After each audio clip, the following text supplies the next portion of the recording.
नमस्कार विद्यार्थी मित्रों, कक्षा 12 विषय अर्थशास्त्र हिंदी माध्यम आपका स्वागत है। आज हम लोग अर्थशास्त्र में पाठ 8 जिसका नाम है कृषि क्षेत्र के विषय में जानकारी प्राप्त करेंगे। जैसा कि आप देख रहे हैं, पाठ 8 कृषि क्षेत्र में सर्वप्रथम हम लोग पहला प्रश्न शुरुआत करेंगे। कृषि क्षेत्र का महत्व, हमारा पहला ही प्रश्न होगा कृषि क्षेत्र का महत्व। दूसरा आप देख रहे हैं भारत में कृषि क्षेत्र की वर्तमान स्थिति, जिसमें हम 6 मुद्दे की बात करेंगे।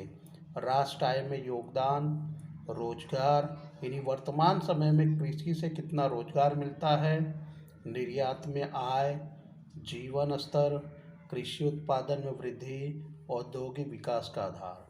तो पाठ 8 कृषि क्षेत्र में हम शुरुआत करने जा रहे हैं। पहला प्रश्न कृषि क्षेत्र का महत्व। इसके बाद नीची कृषि उत्पादकता के कारण के बारे में हम लोग पढ़ेंगे। तीसरा इसके अंदर टॉपिक होगा नीची कृषि उत्पादकता के कारण, जिसके 3 कारण हैं: संस्थाकीय परिबल, टेक्नोलॉजिकल परिबल और अन्य परिबल। संस्थाकीय परिबल में जमीन महसूल एकत्रित करने की प्रथा, कृषि ऋण, कृषि उत्पादन की विक्रय व्यवस्था, ग्रामीण समाज व्यवस्था। अन्य परिबल में जनसंख्या का बोझ, आर्थिक आयोजन का अभाव। तो इस तरह से हमने देखा बच्चों प्रस्तावना। पहला प्रश्न होगा कृषि क्षेत्र का महत्व, दूसरा भारत में कृषि क्षेत्र की वर्तमान स्थिति, तीसरा नीचे कृषि उत्पादकता के कारण। तो इस तरह से हम लोग एक एक करके सारे प्रश्न के बारे में जानकारी प्राप्त करेंगे। इसके अलावा 2 पॉइंट और भी हैं। चौथा पॉइंट आएगा कृषि उत्पादकता बढ़ाने के कारण। इसमें भी 3 परिबल दिए गए हैं। पहला नाम है संस्थाकीय सुधार, दूसरा टेक्नोलॉजिकल सुधार, चौथा अन्य उपाय। संस्थाकीय सुधार में जमीन विषयक सुधार, संस्था के ऋण की प्राप्ति, कृषि उत्पादन की विक्रय व्यवस्था में सुधार, कृषि संशोधन। टेक्नोलॉजिकल सुधार में उन्नत किस्म के बीज, रासायनिक खाद का उपयोग, सिंचाई की सुविधा में बढ़ोतरी, यंत्रों का उपयोग, जंतुनाशक दवाएं, भूमि परीक्षण, और अंतिम में है अन्य उपाय। और अंतिम इसका प्रश्न होगा आधुनिक कृषि, जिसमें अलग अलग हम 2-2 नंबर के टॉपिक लेंगे। हरित क्रांति, फसल की अदला बदली, फसल सुरक्षा, कृषि संशोधन। तो विद्यार्थी मित्रों, ये था पाठ का प्रस्तावना, जो मैंने आपको बताया कि इस पाठ के अंदर हम कौन कौन से प्रश्नों को हल करेंगे और उसके अंदर कौन कौन से मुद्दे पूछे जाएंगे। तो शुरुआत करते हैं बच्चों। आज हम लोग सबसे पहला प्रश्न कृषि क्षेत्र का महत्व। सबसे पहले प्रस्तावना लेते हैं। कृषि क्षेत्र विश्व के तमाम अर्थतंत्रों में सबसे महत्वपूर्ण क्षेत्र माना जाता है। इस क्षेत्र के द्वारा देश के लोगों को अनाज, सब्जी, फल फूल ही नहीं बल्कि उद्योगों के लिए कच्चा माल भी उपलब्ध करवाता है। तो आपको इस प्रथम लाइन से ही पता चल गया होगा, पहली लाइन से, कि कृषि क्षेत्र जो है हमारे ही देश में नहीं बल्कि विश्व के तमाम देशों के अर्थतंत्र में सबसे महत्वपूर्ण क्षेत्र माना जाता है। कृषि क्षेत्र के द्वारा देश के लोगों को अनाज, साग सब्जी, फल फूल ही नहीं बल्कि उन देशों के उद्योगों के लिए कच्चा माल भी प्राप्त करवाता है। विश्व के अलग अलग देशों में कृषि क्षेत्र की उत्पादन क्षमता अलग अलग होती है। यह अलग अलग प्रमाण में उत्पादन, रोजगार, आय सर्जन करने में सक्षम है। तो इस तरह से आपने अगली लाइन देखी कि विश्व के जितने भी देश हैं उन सभी देशों में कृषि क्षेत्र की उत्पादन क्षमता अलग अलग होती है।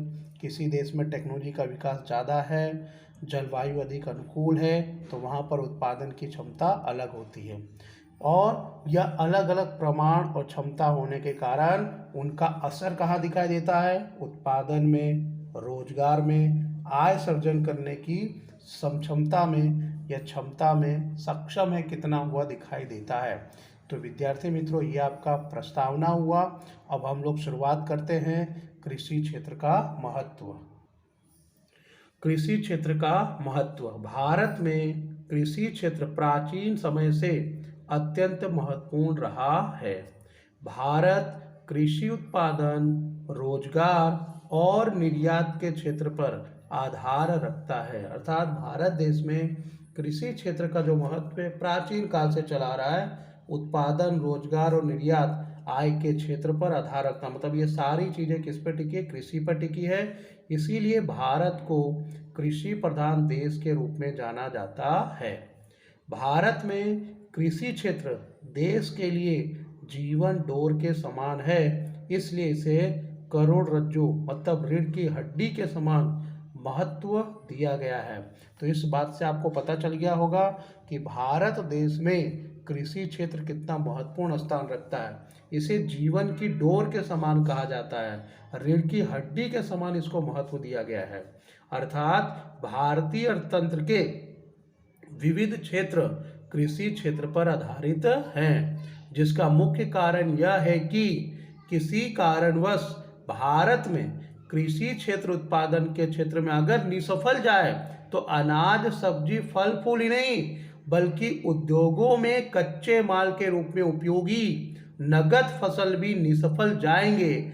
ऐसी परिस्थिति में लोगों को कृषि जन्य चीज वस्तुएं पर्याप्त प्रमाण में प्राप्त नहीं होती है। इस बात को मैं फिर से समझाना चाहूंगा कि कृषि क्षेत्र भारतीय अर्थतंत्र के लिए इतना महत्वपूर्ण है। कृषि क्षेत्र पर भारतीय अर्थतंत्र इसलिए आधारित है क्योंकि अगर मान लो कृषि क्षेत्र किसी कारण से निष्फल जाती है तो लोगों को अनाज, साग सब्जी, फल फूल की तो कमी हो गई, साथ में भारत के जितने भी उद्योग हैं उन उद्योगों का कच्चा माल भी प्रभावित होगा, क्योंकि भारत में अधिकतर उद्योगों का कच्चा माल कृषि क्षेत्र से ही उपलब्ध होता है, जिसके कारण उन्हें वो प्राप्त हो पाएगा नहीं और ये कच्चा माल अत्यंत ऊंचे भाव पर उपलब्ध होती है, जिससे लोगों का जीवन खूब प्रभावित होता है। मैंने पहले ही समझाया कि अगर किसी कारणवश कृषि क्षेत्र का उत्पादन निसफल जाता है तो भारत देश के लोगों को अनाज, साग सब्जी, फल फूल की तो कमी होगी,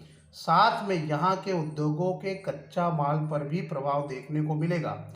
और जब कृषि उत्पादन निसफल जाएगा तो इन सभी का भाव अत्यंत ऊंचा हो जाएगा। साग सब्जी, अनाज, फल फूल का कीमत अत्यंत ऊंचे हो जाएंगे। कच्चे माल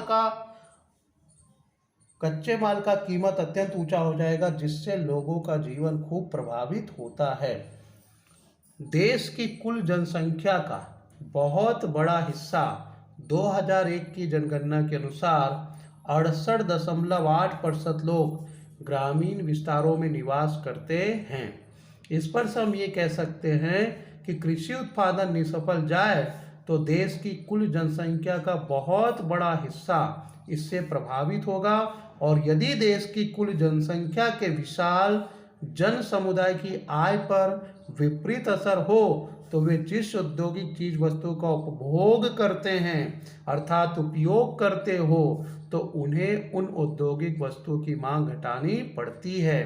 तो आप इस लाइन से समझ सकते हो कि अगर जनसंख्या 68.8% लोग कृषि पर आधारित हैं तो अगर उनकी आय घटी तो वो जिस चीज का उपयोग करते हैं उनकी मांग भी घट जाएगी और उस औद्योगिक वस्तु के उत्पादन पर विपरीत प्रभाव देखने को मिलेगा, जिसके कारण एक और उद्योगों को कच्चा माल कम उपलब्ध हुआ तो दूसरी ओर उनके द्वारा उत्पादित वस्तु की मांग घट जाती है।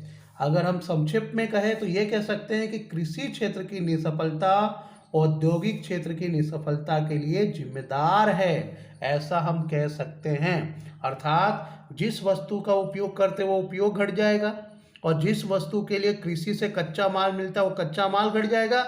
इन्हीं दोनों तरफ से उद्योगों को ये कमी सहन करनी पड़ेगी। इन दोनों क्षेत्रों पर विपरीत असर पैदा हो तो देश का तीसरा क्षेत्र अर्थात सेवा क्षेत्र में भी सेवा की मांग और उससे संबंधित आय में कमी देखने को मिलती है। सेवा क्षेत्र में जैसे परिवहन हुआ, यातायात के साधन हुए, रेलवे हुए, बैंक हुए, बीमा हुए, शिक्षा हुआ, व्यापार हुआ, ये सभी में अपने आप कमी आ जाएगी, क्योंकि लोगों के पास जब पर्याप्त मात्रा में आय नहीं होगा, इनकम नहीं होगी, तो वह इन चीज़ों का उपयोग करेंगे नहीं। इसलिए ऐसा कहा जा सकता है कि यदि भारत में कृषि क्षेत्र निसफल जाए तो देश का संपूर्ण अर्थतंत्र अस्त व्यस्त हो जाएगा। मान लीजिए कि किसान है, अगर ये किसान का कृषि उत्पादन सही ढंग से नहीं हुआ तो उसके द्वारा जो उसे आय प्राप्त होता है वो आय क्या हो जाएगा, कम हो जाएगा। अब किसान जिस वस्तु का ज़्यादा उपयोग करता है वो उपयोग करना क्या करेगा, बंद कर देगा। किसके कारण, क्योंकि उसकी आय अब उसके जितना खरीदने के लायक हुआ नहीं है। जब उसकी आय उस वस्तु को खरीदने जितना नहीं है तो उस वस्तु का उपयोग करना वो बंद कर देगा और उस वस्तु को बनाने वाले उद्योगों पर भी उसका असर पड़ेगा। और दूसरा इसमें ये बताया गया है कि कृषि क्षेत्र के द्वारा जिन उद्योग के लिए कच्चा माल जाता है वह कच्चा माल अगर कृषि से प्राप्त नहीं होगा तो कच्चे माल की कमी के कारण वह उद्योग का भी उत्पादन बिल्कुल शून्य हो जाएगा या कम हो जाएगा। इस तरह से दोनों तरफ से कृषि क्षेत्र में अगर उत्पादन कम होता है तो दोनों तरफ इसका असर देखने को मिलता है। ठीक उसी प्रकार कृषि क्षेत्र अगर सफल हो तो देश प्रगति पथ पर अग्रसर दिखाई पड़ता है। इसी कारण से देश में कृषि क्षेत्र को करोड़रज्जु या रीढ़ की हड्डी के समान माना गया है। तो ये तो हुआ कृषि क्षेत्र का महत्व। इसी को हम दूसरे शब्दों में अगर प्रश्न बना के पूछे तो भारत देश कृषि प्रधान देश है, यह हम किस आधार पर कह सकते हैं। अगर ऐसा भी प्रश्न पूछा जाए तो भी आपको यही पूरा पैराग्राफ लिखना है। और इसी को तीसरे तरीके से पूछा जाए कि भारत देश में कृषि क्षेत्र को रीढ़ की हड्डी के समान माना जाता है या करोड़रज्जु माना जाता है तो भी आपका उत्तर यही होगा। नेक्स्ट लाइन हम ले रहे हैं, भारत में ईस्वी सन 1956 यानी दूसरी पंचवर्षीय योजना से औद्योगिकरण का प्रयत्न किया जा रहा है। भारत सरकार द्वारा औद्योगिकीकरण के कारण किए गए प्रयत्नों के बावजूद आज भी भारत कृषि प्रधान देश के रूप में जाना जाता है। तो इस तरह से विद्यार्थी मित्रों आपने पहला प्रश्न देखा कृषि क्षेत्र का महत्व, जिसे अलग अलग तरीके से आपको प्रश्न बनाकर पूछा जाएगा।